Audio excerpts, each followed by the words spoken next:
into the homes that were maybe better prepared. Every street we could turn to, we're delivering water and everything the first day, but by day two, the churches, the organizations, or just people that were driving up. Uh, I had businesses from Charlotte that were dropping off in front of the police station, had to take over a school as their command post.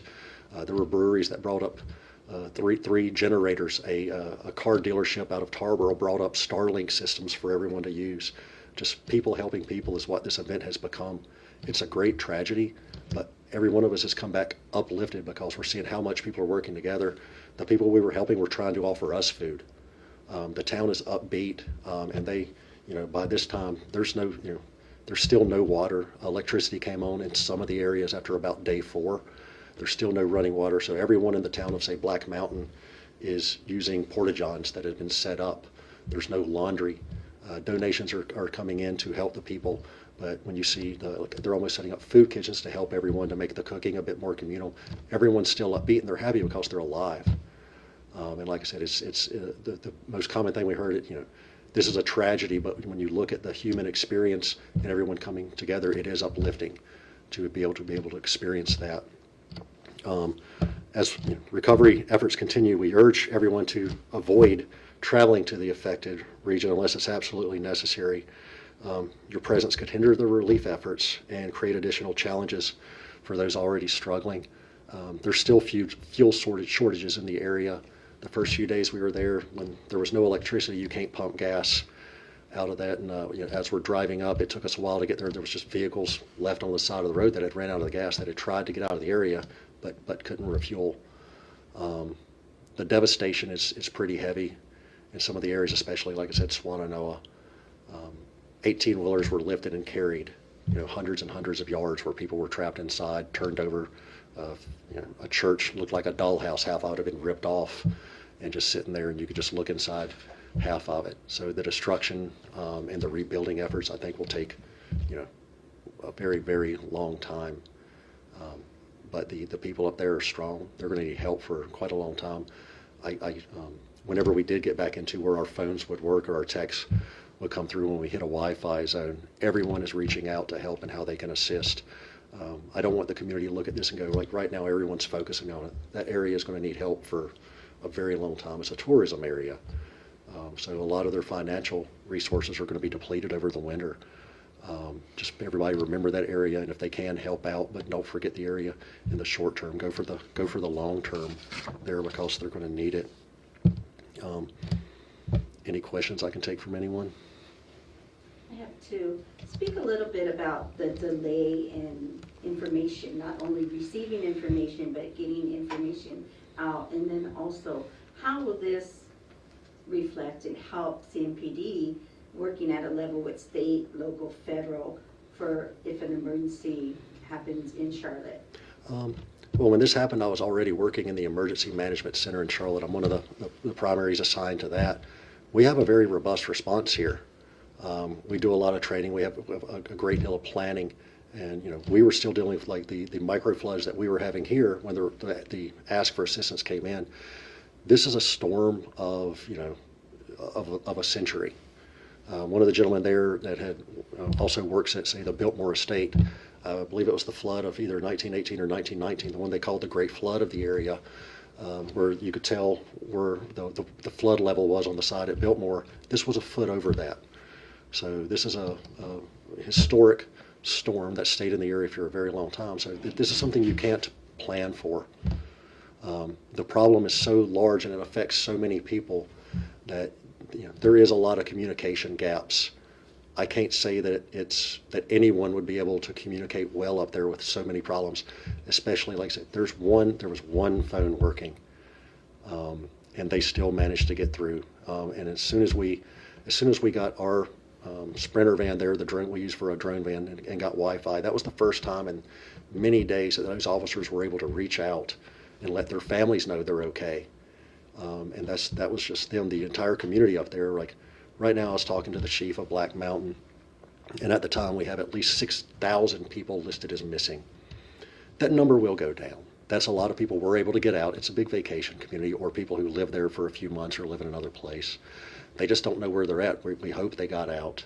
But there will be numbers in there that were probably killed in this storm that unfortunately will be, also discovered later. It's just, this is a huge event that's going to take a very long time to work through. I think the agencies there did the best they could with the resources that they have. What was the most surprising thing for you going in? Honestly, what I said, after a few days, just that people weren't despondent. I mean, no power, no water. They were all working together.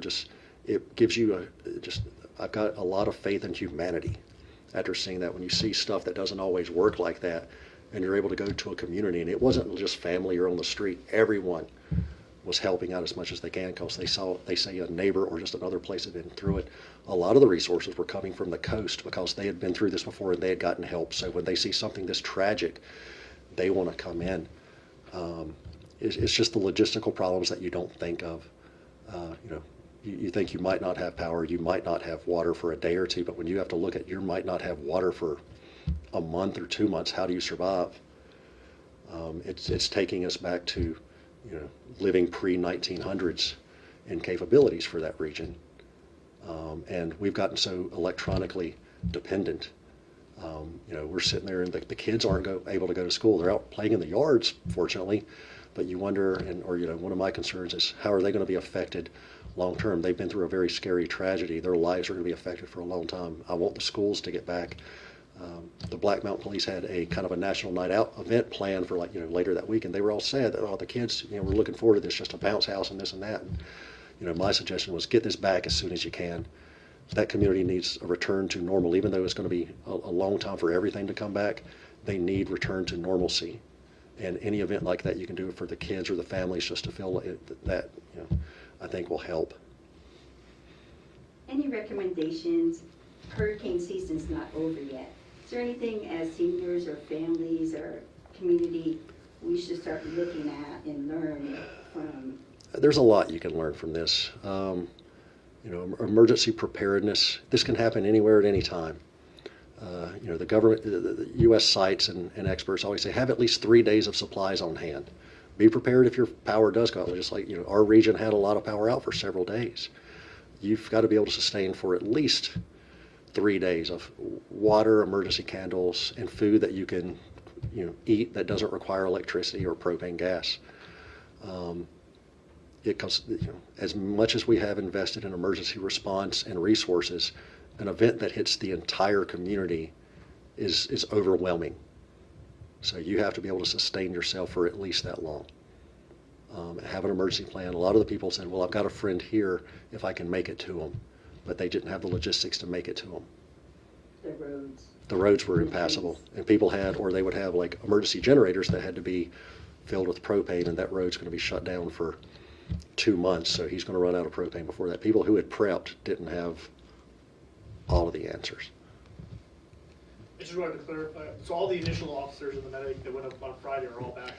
We're all back. CMPD will keep a footprint up there. There are another 16 or 17 officers up there now. We've got that group will rotate back tomorrow, and we're sending another 15 up. We're going to support that area as much as we can. Our helicopter unit is also part of the helicopter relief efforts in the area, working through another command. That's another thing. The sky was filled with helicopters and planes while I was up there, between private pilots and the military once it got going. The Cajun Navy was up there and just looking for work. I mean, there's so many organizations looking to help and drop off. Like I said, by day 2 or day 3, you couldn't go down a street that at least at the bottom didn't have a pallet of water and food supplies laid out for people to get. You don't want to sustain yourself long on that, but it's the emergency relief supplies that get people through the first few days until we can get it back to normal. You were talking about the terrain, how difficult it is, and talking about the training. This isn't training that you guys the officers go through on a daily basis to climb up mountain terrains during wet conditions. Just talk about the stress of just having to do that under those conditions. That's why we took the units that we did. We took officers up on this first group because we knew it would be rough conditions. We fully expected to get there, sleep on a floor somewhere, not have electricity, not have showers. We ended up staying. There was a conference center that took us in, but yet no water, no power for the first several days. And we do joke, not joke, this was a tragic incident, but at times in training you go through, hey, we're going to do a litter carry, we're going to do this, and you say, I'm never going to do this that far, and then we did. So it's just being able to, the officers that we took up were officers that I could look at and go, fix this problem, deploy to this. They were very self-motivated, able to see what needed to be done, and were willing to get the job done. They had a smile on their face the entire time, even though it was rough, even though you might fall over a couple of trees. It was funny. We encountered bears. I think they were more scared of, or I don't know who was more scared, the bears or us, when we encountered each other. The wildlife in the area, that was one thing when we were trying to get the people out. We also evacuated several pets, or we also got people who didn't want to leave. We were able to get water up to them and pet food. That was a lot of the big problems. They refused to leave their pets, but we were able to get them supplies that would last at least a few more days, lugging 40-pound dog food bags up a mountain to assist these people because we wanted to help them. Had you ever seen anything like this before in your career, this type of damage? Not to this extent. The closest, they were asking us that when we got there, because we came in and we were pretty good at handling a lot of situations. The closest I can remember in Charlotte, besides some hurricanes, I was a teenager in Hugo, was a decade or so ago. We were working CIAA, and then a string of tornadoes came through close to midnight that hit the Plaza Road extension area. And I remember we had all worked, several days straight during CIAA, and then had a very extensive tornado event that knocked out several neighborhoods, and we had to switch in with fire immediately and start search and rescue. That lasted about 3 days. This is as close as I can remember to that. Being exhausted, working straight through, same thing. You're being ordered to go home because you're just like these officers. You don't want to leave because people are trapped, but you're not effective after about 36 hours straight. That's the closest I can remember as a weather event that we've worked. Talk a little bit about the weather event, because trying to land helicopters and things, and then if you got destruction, roads, there's no landing pad, correct? They're using schools. They're using anything they can. They would call, as much as they could, they would call us, Cajun Navy, a lot of organizations up there. We would clear the field off for them to make sure there's no debris, and they would come in as safely as possible. Some of the civilian pilots are probably not following all the rules that they have to for safety, but they're getting the job done. Okay. So thank you so much, Major Thomas.